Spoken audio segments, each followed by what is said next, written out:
এক মিনিটের গল্পে আপনাদের সকলকে স্বাগতম।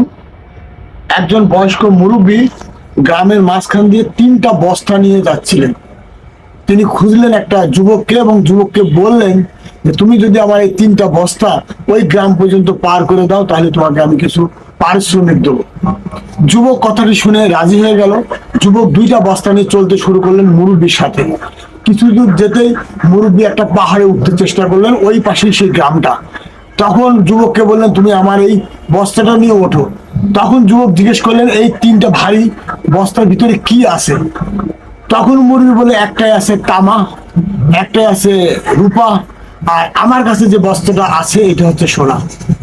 তখন যুবক বললেন আপনি আমাকে বিশ্বাস করতে পারেন, আমি একজন ইমানদার মানুষ, আপনার কোনো ক্ষতি হবে না, আমি কোনো জিনিস নিয়ে পালাবো না। যুবককে তিনি 3টা বস্তায় দিয়ে দিলেন। যুবক পাহাড়ের উপর যখন উঠে গেল, উঠে যাওয়ার সময় যুবকের মনের ভিতরে শয়তানি চলে আসলো।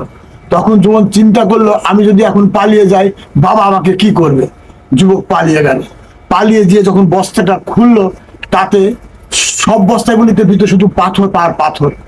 আর ওর ভিতরে একটা ছোট্ট চিঠি লেখা আছে, তুমি যদি বেইমানি না করতে তুমি হতে এই দেশের রাজা, কারণ আমি রাজা খোঁজার জন্যই আমি ঘুরে বেড়াচ্ছিলাম, আমি এই দেশের বুড়ো রাজা।